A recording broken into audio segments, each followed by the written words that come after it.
Hello friends, welcome back to the another lecture. Friends, ये part 2 है आपका polity का, जो आज हम डिस्कस करने जा रहे हैं। इसका पार्ट 1 ऑलरेडी बन चुका है फ्रेंड्स, वो अपलोड हो चुका है। आप लोग चाहें तो उसको भी देख सकते हैं, और मैं आपसे रिक्वेस्ट करूंगा कि अगर आप पार्ट 2 देख रहे हैं तो प्लीज़ पार्ट 1 को भी देखिएगा, क्योंकि सीक्वेंस वाइज हमने क्वेश्चंस को डिस्कस किया है। 77 क्वेश्चन से लेकर 85 क्वेश्चन तक हम फर्स्ट पार्ट में डील भी कर चुके हैं। अब सेकंड क्वेश्चन में हम 86 से लेकर आपके 94 क्वेश्चन के जो पॉलिटी के हैं, सेट ए की मैं बात कर रहा हूँ फ्रेंड्स, क्योंकि जो मेरा सेट था वो सेट ए था। क्योंकि आप किसी एक एग्ज़ाम, जो भी स्टूडेंट है या जो भी इस यूपीएससी को कैरी आउट कर रहा है, एग्जामिनेशन दे रहा है, अगर आप उसके पार्ट पे एनालिसिस करते हैं पेपर का, तो इससे अच्छी आपकी अपॉर्चुनिटी कोई नहीं हो सकती। ठीक है, आपका जो भी है आप सुनते हैं, अच्छी बात है, बट इसको भी अगर आप चाहें तो सुन सकते हैं और अपने फ्रेंड्स के साथ शेयर कर सकते हैं। ठीक है, तो चलिए फ्रेंड्स, क्वेश्चन नंबर 86 है। क्या बोलता है? विच one of the following is in Indian polity is an essential feature that indicate that it is a federal in character. ठीक है, तो अब देखिए फ्रेंड्स, कुछ अगर आप बात करें तो फेडरल करेक्टर का क्या मतलब होता है। देखिए, इंडियन पॉलिटी की बात कर रहा है, और फेडरल करेक्टर का मतलब होता है कि भाई यूनियन है और एक आपका स्टेट गवर्नमेंट हो गया। ठीक है ना, तो जब स्टेट गवर्नमेंट है तो मतलब जो स्टेट्स के भी लोग हैं वो भी कहीं ना कहीं यूनियन को अपने रिप्रेजेंट कर सके, इस तरीके की मुझे बात लगी। तो फिर मैंने देखा इंडिपेंडेंस ऑफ जुडिशरी सेफगार्डेड, ये सेफगार्ड फेडरल स्ट्रक्चर से कोई रिलेट नहीं करता। तो पार्ट ए के साथ तो फ्रेंड्स मैं नहीं जाना चाहूँगा, हालांकि स्टूडेंट जो भी है ये ए के साथ गया, बट मैं ए के साथ एग्री नहीं करता। फिर दूसरा अगर स्टेटमेंट पढ़ता है, unit legislature has elected representative from the constituent units, तो ये भी कुछ है, बट फ्रेंड्स मुझे इस बात से ठीक नहीं लगा, मैंने इसको नहीं लिया। Union cabinet can have elected representative from the regional parties, तो रीजनल पार्टी से भी वहाँ पर पर्सन आ सकते हैं और वो कि यूनियन कैबिनेट से बिलोंग करते हो, तो मुझे स्टेटमेंट ठीक लगा था। मैं ऑप्शन सी के साथ गया था। Fundamental rights are enforceable by court law, ये बात ठीक है, बट इसका कहीं ना कहीं फेडरल करेक्टर से कोई रिलेशन नहीं है। ठीक है, तो फ्रेंड्स अब आप लोग देख सकते हैं कि देखिए मैंने सी ऑप्शन किया था, उसका क्या रीज़न रहा, और हो सकता है ये गलत हो या सही हो। अब आपके सामने तो देखो, अगर एट प्रेजेंट दिख रहा है कि भाई उन्होंने क्रॉस कर रखा है और मैंने इसी को ऑप्शन ठीक किया है, तो किसी का तो सही होगा और किसी का तो गलत होगा। या तो मेरा सही होगा या फिर मेरा गलत होगा, या फिर इनका सही होगा या फिर इनका गलत होगा। ठीक है फ्रेंड्स, चलिए 87 पढ़ लेते हैं friends. Which one of the following is the best defines as the state. ठीक है ना, स्टेट की अगर हम डेफिनेशन देखें तो सबसे बेस्ट कौन सी होगी? A community of persons permanently की बात कर रहा है, occupying a definite territory independent of external control, कि भाई एक्सटर्नल कंट्रोल ना हो, and possessing an organised government, तो ये मुझे बात कुछ हद तक ठीक नहीं लगी थी, तो मैं फर्स्ट स्टेटमेंट के साथ तो नहीं जाना चाहूँगा। a politically organized people of definite territory and possessing an authority to govern them, maintain law and order, protect their natural rights and safeguard their means of sustenance। तो फ्रेंड्स, कुछ हद तक आपको लग रहा होगा ये स्टेटमेंट में कुछ वजन भी है, कुछ अच्छी भी लग रही है कि इस तरीके से हाँ भाई लॉ एंड ऑर्डर होना चाहिए, लोगों के ह्यूमन राइट्स प्रोटेक्ट होने चाहिए, नेचुरल राइट प्रोटेक्ट होने चाहिए। तो इस हद तक की हम बात करके चलते हैं। A number of person who have been, देखिए फ्रेंड्स, अगर आपको लगता है कि आंसर आ भी गया, उसके बाद भी मैं आपसे बोलूंगा कि भाई आपको सारी स्टेटमेंट एक बार पढ़नी है। ऐसा नहीं कि आप ओवर कॉन्फिडेंस में आके कि भाई जो मैंने कर दिया वो ठीक है।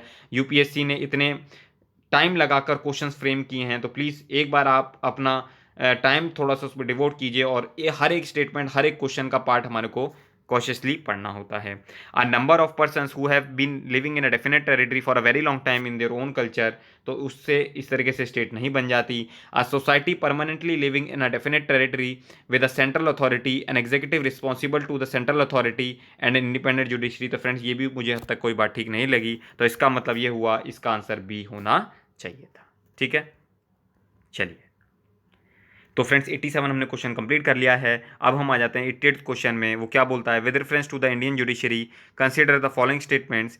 एनी रिटायर्ड जज एनी रिटायर्ड जज of the supreme court of India can be called back, तो फ्रेंड्स उनको रिटायर्ड जज को बुलाया जा सकता है, and act as a supreme court जज। और भाई अगर कोई सुप्रीम कोर्ट का जज रिटायर हुआ तो उसे सुप्रीम कोर्ट का जज ही आप बनाओगे, उसे आप हाई कोर्ट का जज तो नहीं बना दोगे। By the chief justice of India, और उनके लिए कौन एक्शन लेगा? Chief justice of India with prior permission of the president of India. तो ये कुछ हद तक बात मुझे फ्रेंड्स ठीक लगी थी, तो मैं किसके साथ जाऊंगा? ए के साथ। वन स्टेटमेंट तो ठीक है, और अगर वन स्टेटमेंट ठीक है तो मैंने नाइदर और को काट दिया, और टू ओनली हमारा कट जाता है। ठीक है, अब मुझे वन ओनली या सी में से चूज करना है। अब मैं पढ़ लेता हूँ, क्या सेकंड स्टेटमेंट मुझे ठीक लगती है कि a high court in India has the power to review its own judgement as the supreme court does. तो फ्रेंड्स, जिस तरीके से सुप्रीम कोर्ट को पावर होगी, ये भी मैंने मान के चला कि हाँ, हाई कोर्ट के पास भी पावर होगी। उस टाइम पे फ्रेंड्स मैं आर्टिकल्स को तो आपको रेफरेंस नहीं दे सकता था, क्योंकि नहीं इतना आप कैरी आउट कर सकते, आपको इतनी सारी प्रोविजंस, इतने सब चीज़ें याद रखनी होती हैं। आप, अच्छी बात है अगर आपको आर्टिकल याद था, पर मुझे आर्टिकल याद नहीं था, सो फ्रैंक। तो पर मुझे लग रहा था कहीं ना कहीं तक ये स्टेटमेंट ठीक होगी, तो मैं ऑप्शन वन भी काट सकता हूँ, और ऑप्शन मैं किसके साथ जाऊँगा, बोथ वन एंड टू के साथ मैं जाना चाहूँगा। ठीक है, चलिए। अब आपको लोगों को जो एनालिसिस शेयर कर रहे होंगे फ्रेंड्स, वो आप लोगों को आर्टिकल्स के साथ बाकायदा प्रोविजंस के साथ आपको चीज़ें बता रहे होंगे, और स्पेसिफिक रीज़न भी बता रहे होंगे। बट मैंने तो अपना एक छोटे मोटे लॉजिक के हिसाब से, क्योंकि हमारा जो मेन फोकस है फ्रेंड वो क्वेश्चन सॉल्विंग है, बाकी जो डिस्कशंस वगैरह हैं वो तो आगे भी आप लोग कैरी आउट कर सकते हैं और उस अंडरस्टैंडिंग को समझ सकते हैं। तो 89 क्वेश्चन क्या बोलता है, with reference to India consider the following statements कि there is only one citizenship and one domicile. तो फ्रेंड्स, मुझे कुछ हद तक ये बात ठीक लगी थी, मैंने इसको तो करेक्ट कर दिया था। A citizen by birth only, कहता है birth only can become a head of state. तो फ्रेंड्स, ये कुछ हद तक बात ठीक नहीं लगी, और जब सेकंड बात ठीक नहीं लगी तो मैंने सेकंड काट दिया। अब या तो वन एंड थ्री है या फिर वन ओनली है, इसका मतलब हो गया वन तो हमारा पैक हो गया, वन को हमें नहीं छेड़ना, वो तो करेक्ट है ही है। बात करते हैं थर्ड की, a foreigner once granted the citizenship can not be deprived. तो फ्रेंड्स, कुछ हद तक ये बात ठीक नहीं लगी कि भैया किसी फॉरनर्स को आपने अगर सिटीजनशिप दी है तो आप उससे डिप्राइव नहीं कर सकते, उसको ऐसा नहीं है। तो जब थ्री स्टेटमेंट आपकी गलत हो जाती है, तो आप किसके साथ जाएंगे, आप ए स्टेटमेंट के साथ जाएंगे जो कि है वन ओनली। तो मैं भी फ्रेंड्स इसी के साथ गया था, तो मैंने ऑप्शन इसका लिया था 89 का ए। चलिए, आप लोग जिस तरीके से मैं एनालिसिस कर रहा हूँ, मुझे लगता है एट द एंड जब हम सारे क्वेश्चंस डिस्कस कर लेंगे, आप लोग ही मेरे को मेरी मार्कशीट एक तरीके से प्रोवाइड कर दोगे कि सर आपका प्रीलिम्स क्लियर होगा या नहीं होगा। ठीक है ना? तो वो तो चलिए कि ये लाइटर नोट पर बात है, बाकी तो जो भी होगा वो आपके सामने है सब। विच one of the following factors constitute the best safe guard of liberty in a liberal democracy. तो फ्रेंड्स, एक लिबरल डेमोक्रेसी की अगर हम बात करें, देखिए यहाँ पर बात कर रहा है लिबरल डेमोक्रेसी की, तो फ्रेंड्स कोई कमिटेड जुडिशरी हो तो ये मैं नहीं मानता, सेंट्रलाइजेशन ऑफ पावर है मैं नहीं मानता, सेपरेशन ऑफ पावर है मैं नहीं मानता, बट मैंने इलेक्टेड गवर्नमेंट के साथ में जाना चाहा था, क्योंकि यहाँ पर डेमोक्रेसी की बात करता है, डेमोक्रेसी में ही हमारी इलेक्टेड गवर्नमेंट होती है, इसलिए मैं ऑप्शन सी के साथ गया था। और ये पर्सन जो हैं वो ए के साथ गए, इनका अपना कुछ लॉजिक रहा होगा, मुझे नहीं पता इनका क्या लॉजिक रहा। मैं ज़रूर जानना चाहूँगा कि उन्होंने जो कमिटेड जुडिशरी क्यों रखी, और मैंने आपको अपना बता दिया कि भाई मैंने किस लॉजिक के हिसाब से मैंने ऑप्शन सी को रखा था। ठीक है फ्रेंड्स, चलिए क्वेश्चन नंबर 91 डिस्कस कर लेते हैं। आई थिंक अब हमारे थ्री टू फोर क्वेश्चन रह गए हैं, उसके बाद हमारा ये पॉलिटी का पार्ट टू भी कंप्लीट हो जाएगा। आप सब देख सकते हैं कि किस तरीके से हमारे क्वेश्चंस को एनालिसिस करना है, और देखिए आंसर भी हमारे सामने होता है छिपा हुआ, बट फिर भी कहीं ना कहीं हम उस आंसर को नहीं देख पाते, नहीं एनालाइज कर पाते। यही यूपीएससी की आर्ट है फ्रेंड्स, तो हमारे को उसी को पहचानना है। Under the Indian constitution concentration of wealth, अगर कुछ लोगों के हाथ में वेल्थ इकट्ठी हो जाती है तो ये किस कानून का या किस आपके अधिकार का उल्लंघन है। तो हम पढ़ते हैं राइट टू इक्वलिटी की अगर हम बात करें, तो कुछ हद तक मुझे ये बात ठीक लग रहा है फ्रेंड्स, क्योंकि ये जो रिच और पुअर का डिवाइड है, ये कहीं ना कहीं इनइक्वलिटी को बढ़ाता है, और अगर इनइक्वलिटी को बढ़ाता है तो ये आपके इक्वलिटी के अधिकार को उल्लंघन करता है। ठीक है ना? देखिए वायलेट्स की बात कर रहा है फ्रेंड्स, इन्होंने हिंट दे दिया, भाई वायलेट्स तो आप फंडामेंटल राइट्स करेंगे, और कोई कॉन्सेप्ट ऑफ वेलफेयर करके तो फ्रेंड्स कोई फंडामेंटल राइट है नहीं। तो फ्रेंड्स मैं तो डी ऑप्शन के साथ नहीं जाना चाहूँगा, और अगर मैं डी ऑप्शन के साथ नहीं जाना चाहूँगा तो, और जब डी नहीं मैं जाना चाहूँगा, और राइट टू फ्रीडम की तो कोई बात ही नहीं हुई, डीपीएसपी आपकी कोई मतलब फंडामेंटल राइट नहीं है, तो ये नहीं हुआ, तो आपका आंसर बचता है ए। तो मैं राइट टू इक्वलिटी के साथ जाना चाहूँगा। ठीक है, तो मैं फ्रेंड्स, आप लिख सकते हैं 91 के साथ मैं ए के साथ गया। आप पढ़ लेते हैं फ्रेंड्स, देखिए ये भी बहुत अच्छा क्वेश्चन था, इसमें मैं बड़ा कंफ्यूज हो गया था। What is the position of the right to property in India. अब आप कहेंगे कि सर ये तो कन्फ्यूजन वाला कोई पार्ट ही नहीं था, कि लीगल राइट्स हैं, अवेलेबल है किसको, सिटीजन को या एनी पर्सन को। तो फ्रेंड्स अब आप कहेंगे इसमें क्या कन्फ्यूज़न होना था, तो देखिए मैंने इन दोनों ऑप्शन में से कुछ चाहा था, क्योंकि मुझे पता था हमारा ये फंडामेंटल राइट तो रहा नहीं था, ठीक है ना, और ये लीगल राइट बन गया था, और ये कह रहा है फंडामेंटल राइट नहीं है बट लीगल राइट तो है, तो ये स्टेटमेंट भी कहीं ना कहीं गलत हो जाती है। उसके बाद फ्रेंड्स मैंने जब थोड़ा सा इस क्वेश्चन को मैंने एक तरीके से रिव्यू के लिए रख लिया था, उसके बाद मैंने ए के साथ ही मैंने जाना चाहा था कि भाई ये एक ऐसा अधिकार है, ये आपका लीगल राइट है जो कि आपको सिर्फ जो हमारे नागरिक हैं उन्हीं के साथ उनके पास अवेलेबल है। क्योंकि अगर इस तरीके से अगर हमने हर एक पर्सन को दे दिया तो फॉरनर्स भी आके यहाँ पे लैंड परचेज करने लगेंगे, तो ये कहीं ना कहीं गलत हो सकता है, इसलिए मैंने लॉजिक ए के साथ जाना चाहा था। ठीक है, चलिए क्वेश्चन नंबर 93 पढ़ लेते हैं। तो अब फ्रेंड देखिए, इसमें भी आई थिंक हमारा आंसर डिफर हो रहा है।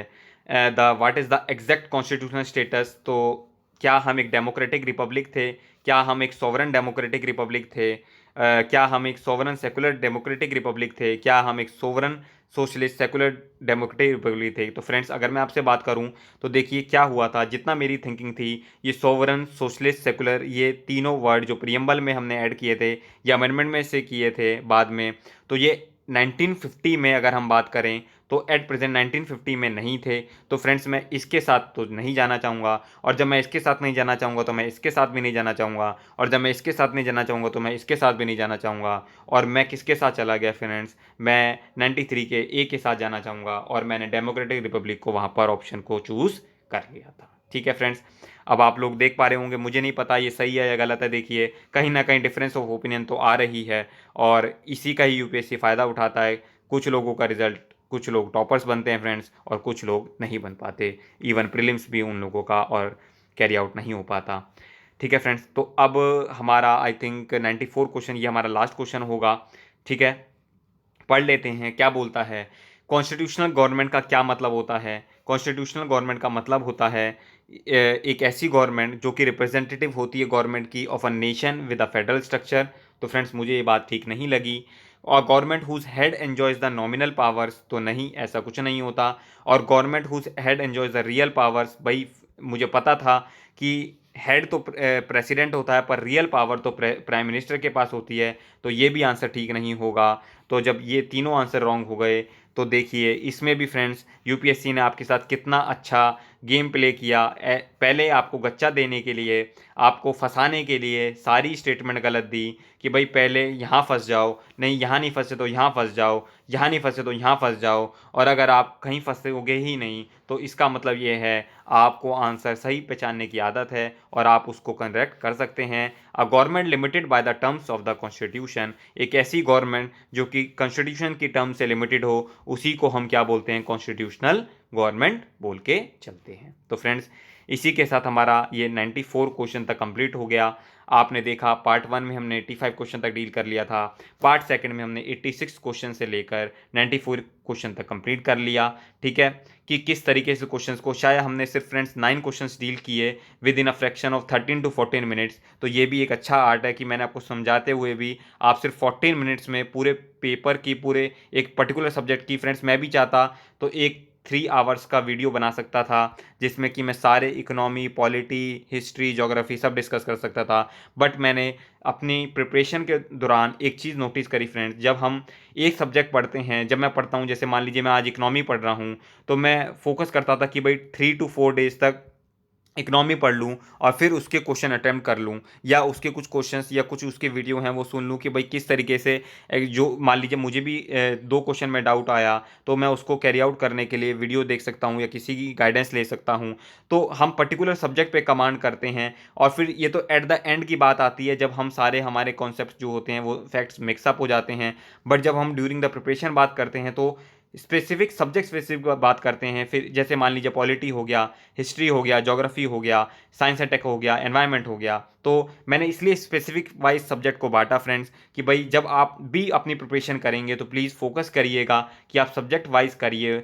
कि जब आपने पॉलिटी कर लिया तो जब आप पॉलिटी के काफ़ी सारे कॉन्सेप्ट्स को पढ़ चुके होंगे तब आप इस पॉलिटी के वीडियोस को आप सुन सकते हैं, चाहे दोबारा सुन सकते हैं उसको अगर आपने सुन लिया होगा तो, कि भाई उस टाइम पे उनका क्या लॉजिक रहा होगा। क्योंकि मान लीजिए आपने पॉलिटी पढ़ लिया, उसके बाद आपने हिस्ट्री पढ़ लिया, इकोनॉमी पढ़ लिया, आपने बहुत सारे अलग अलग सब्जेक्ट पढ़ लिए, उसके बाद आप फिर दोबारा पॉलिटी को अगर सुनते हैं तो आपको लगेगा कि अच्छा देखिए इस फैक्ट के बाद ये सब चीज़ें हम भूल जाते हैं, तो उसके बाद जो आपकी जनरल ओपिनियन होती है उसी के बेस पर आप क्वेश्चंस को कैरी आउट करते हैं।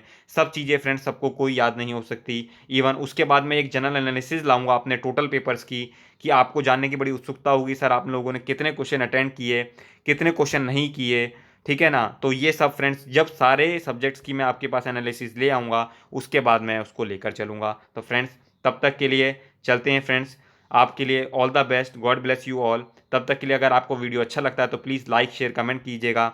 इसी से मुझे मोटिवेशन मिलता है और डिफरेंट डिफरेंट पर्सपेक्टिव से वीडियोस लाने का मौका मिलता है कि मैं आप लोगों से अपना एक्सपीरियंस शेयर कर सकूं, और जो मेरी गलतियां हैं प्लीज़ आप लोग उन लोगों से सीख सकें और आप लोग आगे अपने प्रोफेशन को, अपने करियर को आगे फोकस तरीके से आगे बढ़ा सकें फ्रेंड्स, ठीक है?